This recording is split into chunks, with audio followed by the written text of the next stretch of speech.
So the next thing, another way of talking about a journey is how did we get here?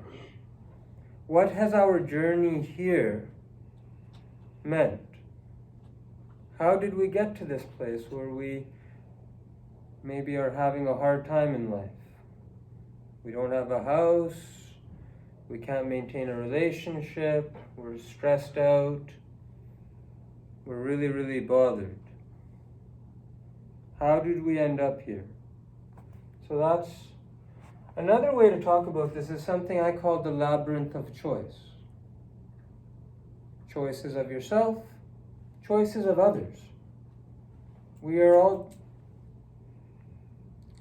encased in a labyrinth. Labyrinth means a maze. It means a place, a complicated place. And so one way that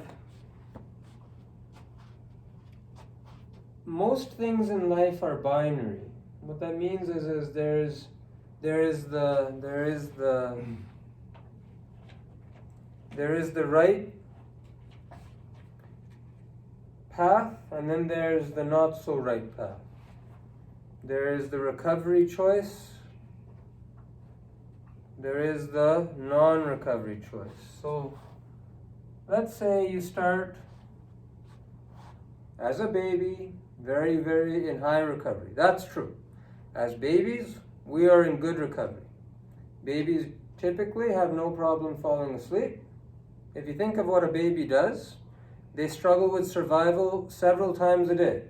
And they don't know we have laws to make sure they're fed, and they don't know none of that. All they know is I cry and I get food. But they don't know they're going to get food. So it's a survival stress. Every time they get hungry, they're pretty sure they're going to die.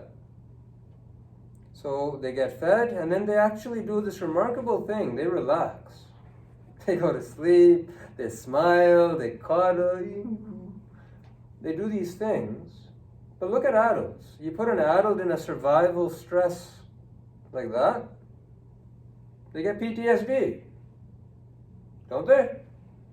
If you're fearful of your life, if you're almost died, you don't forget that.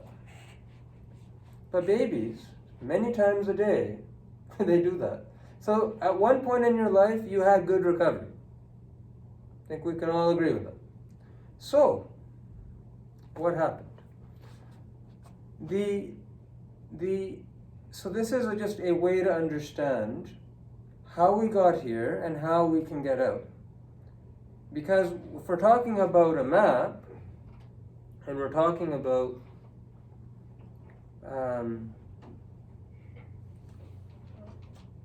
if we're talking about healing, then we have to be realistic about what that means. We're what I call a fast food society. A fast food society means I want to get fixed now, and can I have a latte too? It's like it's an entitlement society, and it's not wrong to be entitled. You are entitled to happiness. You're entitled to, being connected, to having a meaningful life. These are all things I believe is a human right. If you're going to go to Vancouver, it takes time. If you have an airplane, it takes an hour and a half. If you don't have an airplane, then it can take anywhere from many weeks to 12 hours. It takes time, though. You're not going to get there in 20 minutes. And so this Labyrinth of Choice is a way that I find helpful. So you start life, and you come to a fork in the road where you need to make a decision. The recovery decision is up,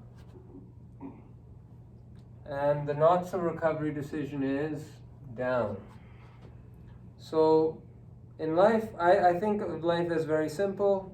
There's the recovery decision, the harmony decision, the be good with everybody, kind of with yourself, the right decision. And then there's everything else. Everything else is a shade of gray. Someone once said to me, wait, Dr. Gill, I didn't lie to you. I just didn't tell you that one or two things. It's a lie. It's a lie of omission. And it's just the same as a lie. In fact, it's the worst kind of lie because it makes the other person really not trust you. When we leave out facts, that's the most damaging thing. The worst kind of lie is the one that has 99 truths and one lie, to just kind of, the more you get into that kind of system, the more, you might fool people, but eventually people are going to catch on to you, and then they're not going to trust your truth.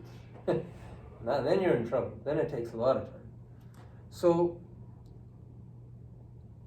the reality is there's the authentic truth, and then there's everything else, every shade you want to put on that.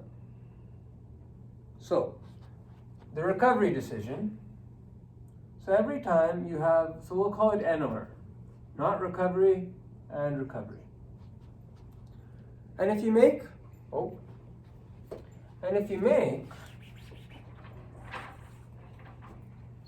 recovery is up, not recovery is down.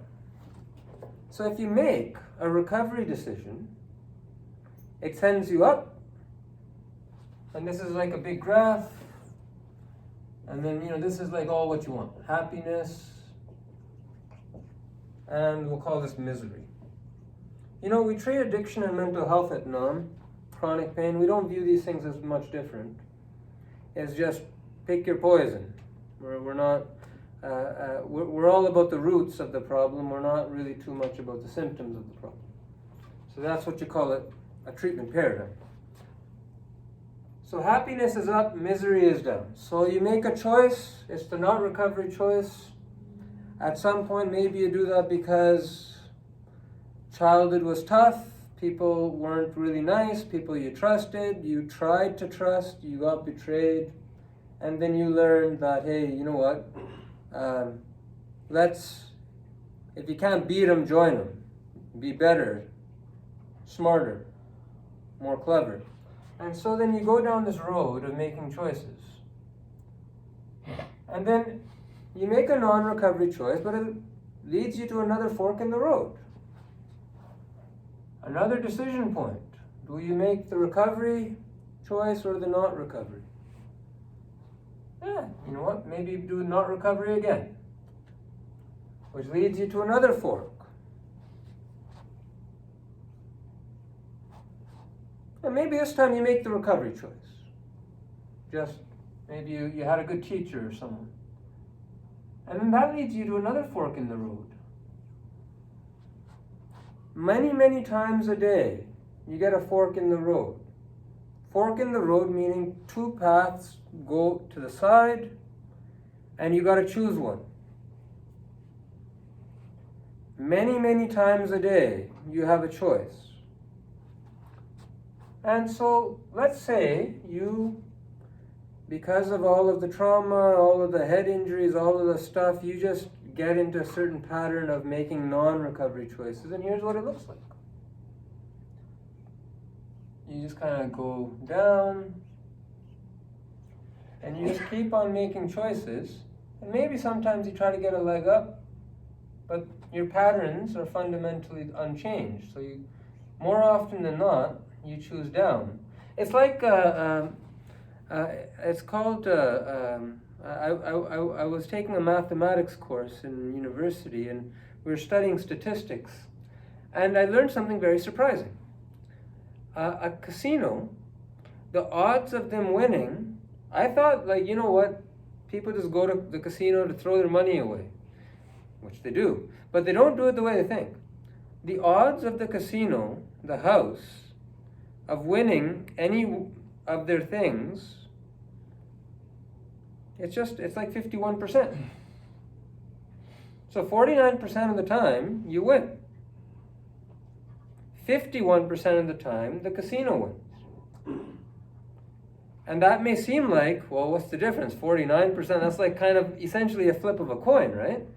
But 2% more than you, the casino is going to win. And if you play that game 100,000 times, the casino is guaranteed to have 2% more than you. If you play that game 10 million times, the casino is guaranteed to have 2% more than you. If you play that 1 billion times, the casino is getting a check. It's as good as the check you get from wherever income source. It's guaranteed because statistics work that way. And that's what this is. Because of how you're wired, how you've been raised, how of all of the stuff, the genetics, you have a certain way of being, and you have a certain odds.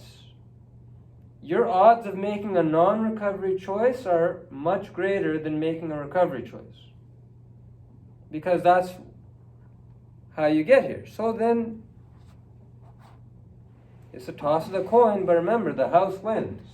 So more often than not, you're going to be making a non-recovery choice. And all the while, you're drifting from where you started, which was happiness, because babies are happy, towards this kind of downward spiral. And the thing is,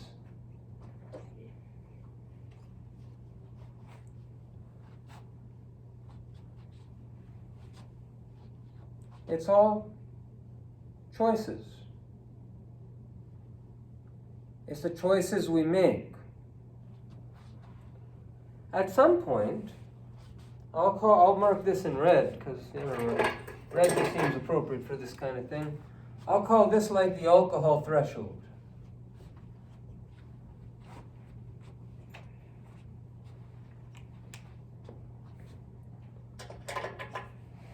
When you dip below the addiction, well, we can call it the addiction threshold. When you dip below the addiction threshold, all of a sudden you start getting into a lot more trouble. The choices get much more worse, much more accelerated, and you end up in a high state of crisis. So the thing with this is how people get here. It's not one thing. People all the time, they come to see me. Dr. Gill, I get the trauma deniers, right? Like, what do you mean, Dr. Gill? I don't got a problem. I had a great childhood. Everything was great. Okay, that's fine. We can talk about repressed memories and all these things. And then there's the other folks looking for that one thing. I'm depressed, and there's got to be a reason why. I can't figure it out. There was no one thing. But there has to be one thing, and because there's no one thing, maybe it's a neurotransmitter imbalance or something in the brain. And so we get confused. The reality of human life is, if you have made choices, let's say every day you have 10,000 choices. Think about how old you are. 10,000 choices a day. Every day, 10,000 choices, and they lean towards non-recovery. You're over here somewhere. And you want to get out of this.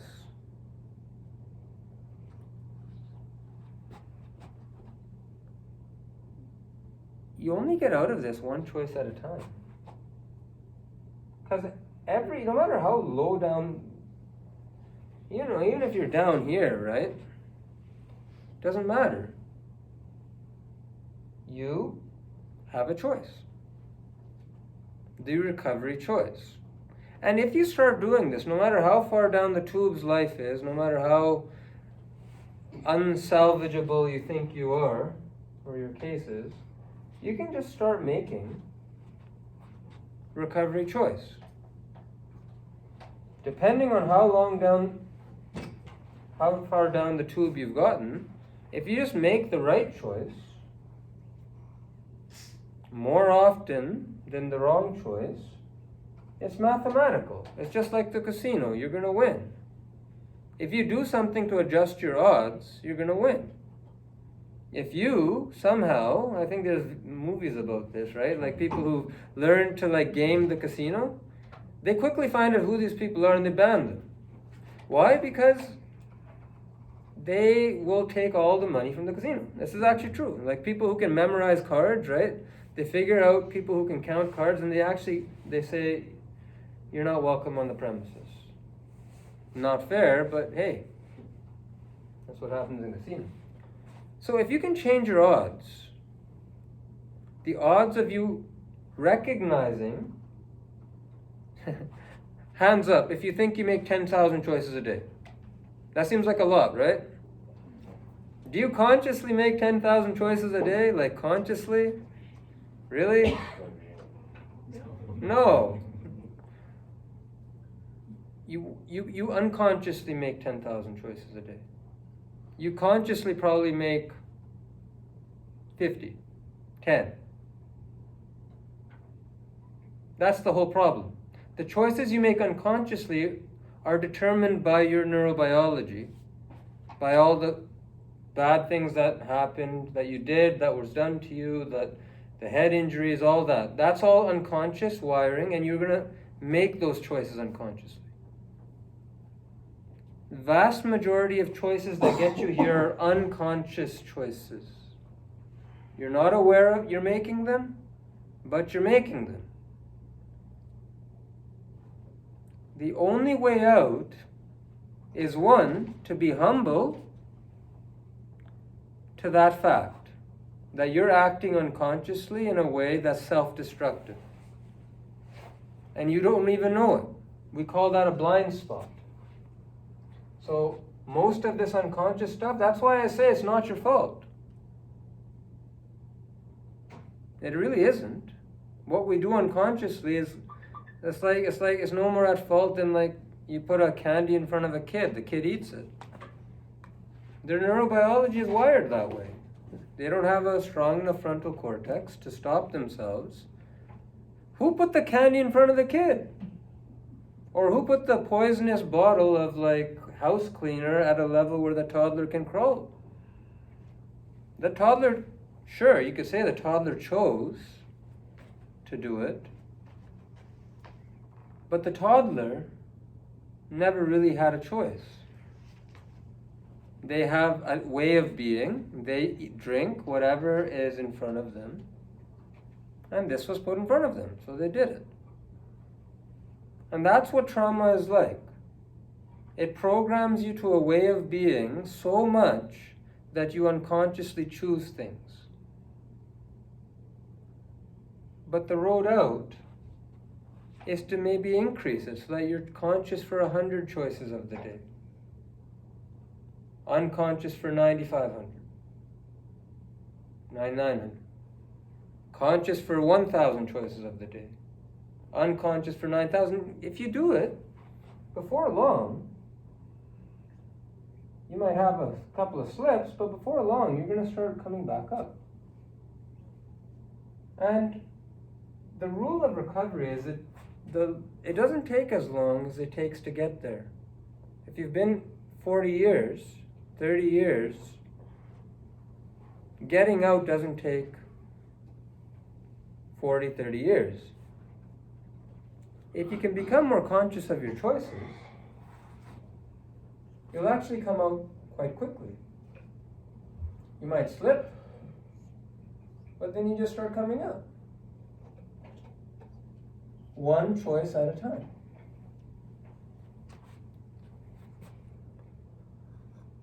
What is that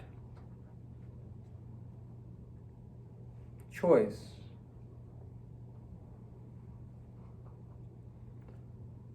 That choice is self-therapy. It's as simple. Recovery choice equals self-therapy.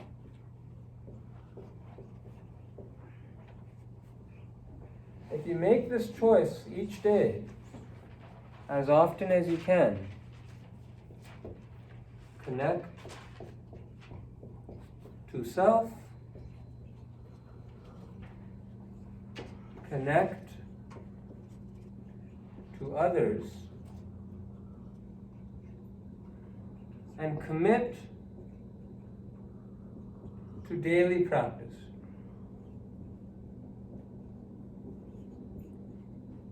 When you make this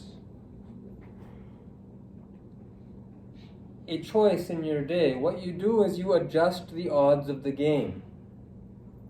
Suddenly the casino was winning, you adjust the chances of the game. You give yourself a leg up. Instead of making the chances of you making the non-recovery decision, instead of it being 99% bad decision, you start doing this, it'll go up to 80% bad decision. You keep doing this, you get good at this, 60% bad decision, 40% bad decision, and all of a sudden,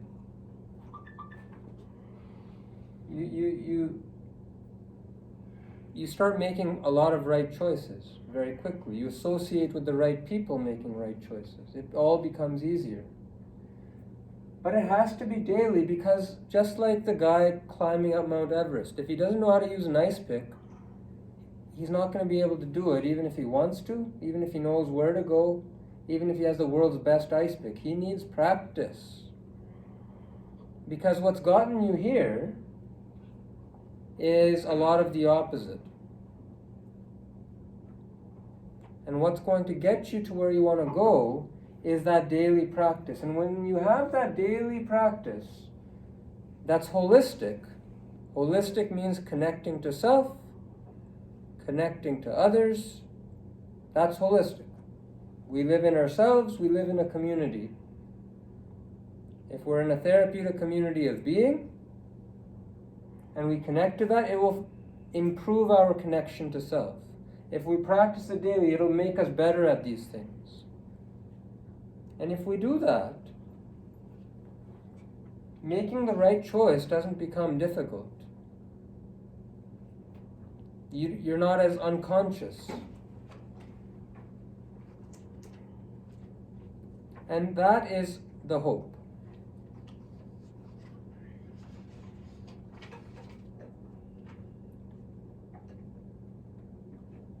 And then the last thing that I might just mention, let's say you've gotten all the way up here, right? A lot of times we think we got it, and then we start to slip. We stop our practice. And all of a sudden your odds get readjusted back, not in your favor. And so then you start making the bad decisions again. That's why having other people to connect to is really helpful. Because they'll tell you. If they're high quality people, they'll tell you. What's wrong with you? You're acting well. And so a holistic community will hold you accountable. And there's lots more to this, which we can get to at later times. And I think we can end it for there.